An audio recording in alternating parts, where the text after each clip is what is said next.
Smoke your steak steps. Get your charcoal in your basket, about, just one basket full. Start a couple fire lighters and move the basket on top of the fire lighters to one edge.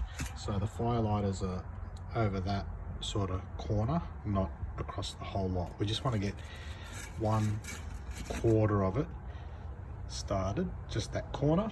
And when this corner lights up and is a little bit red, then we'll put the meat on and slowly it will burn across the basket rather than lighting the whole basket. Take the meat out of the fridge hours before you're going to cook it, so that when you cook it, it's not cold from the fridge. The meat should be at room temperature. If it's cold, it won't cook properly, and you have to cook it longer to combat the cold meat. So while the fire's doing now, put your salt and pepper, garlic powder, whatever you like on it, onion powder, and let it sit there for about 20-25 minutes while the fire's coming up, so that the salt and the flavors of whatever you put on it penetrate through the meat.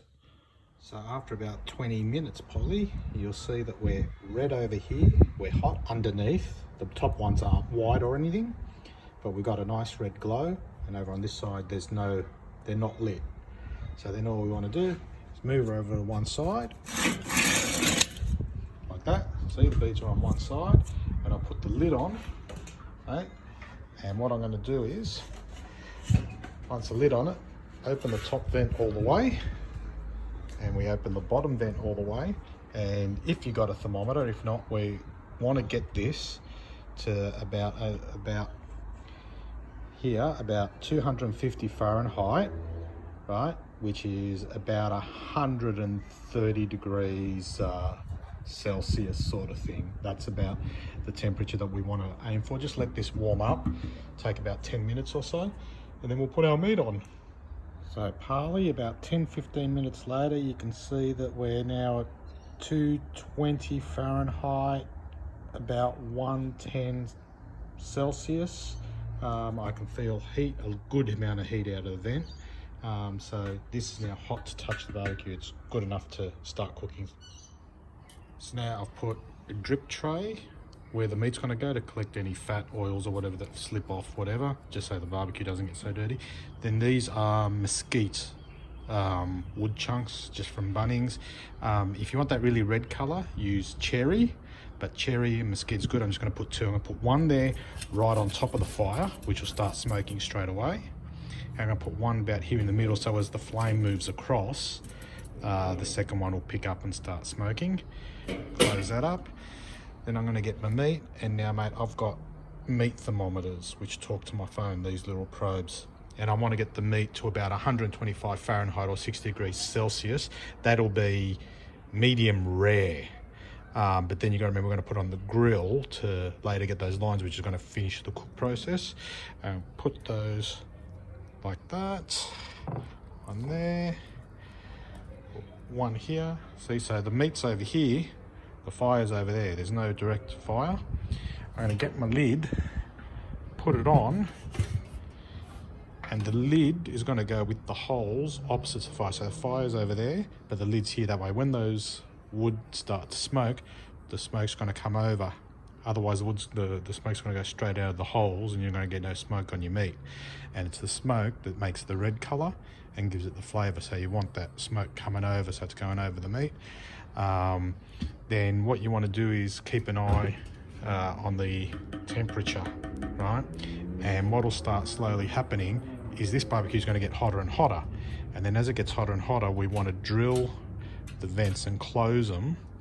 Not all the way, it needs oxygen, but you want to close it up so there's less oxygen flow. So once the barbecue gets the temperature you want, somewhere between 250 Fahrenheit and 275, in that bracket is good. You want to start dialing the vents closed. Not totally closed, it always needs to be a bit open, but so that there's less oxygen flow. The less oxygen flow, then the barbecue will stay at that temperature. And that takes a bit of playing and getting used to, depends on the weather, depends how much breeze there is outside, all that sort of stuff. But you're closing off the oxygen flow so that the barbecue gets to a temperature, and you want to try and hold it at temperature. And then I've got the thermometers in there that's going to tell me everything that's going on anyway, so it's a bit of cheating, but mate, it works. And then mate, we're going to leave it like that. And if you just see, I don't know if you can see on the camera there, but smoke's just starting to come out now. Probably can't see it, but I can see it. It is starting to just come out a little bit of smoke. And we'll leave that till the meat gets to about that 125 Fahrenheit in the middle. Then we'll take it off. We'll let the meat rest for about 15-20 minutes while we get the heat beads roaring hot, ready to do that final sear. So Paulie, we've been going just under an hour now on those two steaks, and you see the thermometer here. It's at 290 Fahrenheit, 140 Celsius, so it's held pretty good temperature the way we want. There's heaps of smoke coming out of there, I don't know if you can see it. And you can smell the wood chips smoking. So the meat now is at the temperature that we want in the middle. So now the meat's going to come off. We're going to let it rest while we roar up the beads to do the final sear.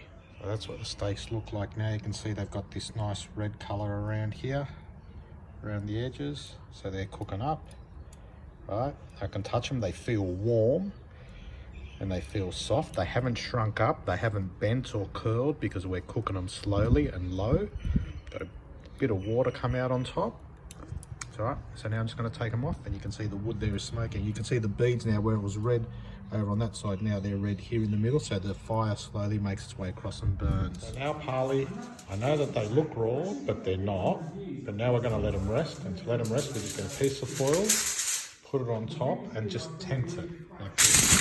Don't wrap the foil around it.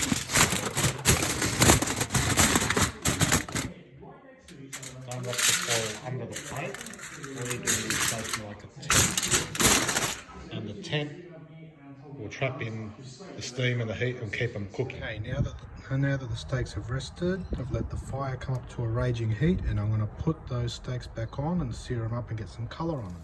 Now we let the little quick sear happen. You can hear them starting to sizzle.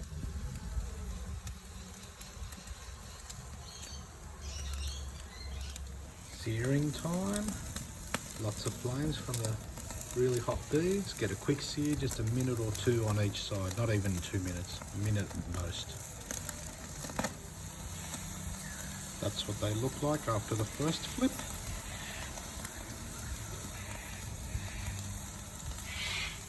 And it's done. That's the colour that you're looking for. So a couple of things you notice. First of all, there's no curling of the steak. So normally when you do it on a hot grill, you get curling. You get no curling this way, so it doesn't seize up. And look, when I push on it, it's still very soft, which means it's going to be super tender. See how soft it is? It's going to be super tender inside and red. And here they are both off.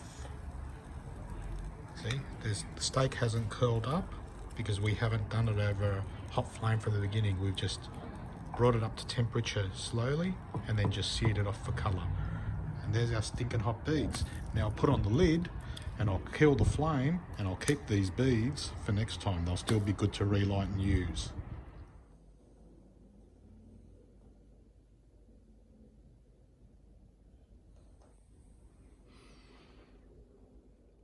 All pink, no grey.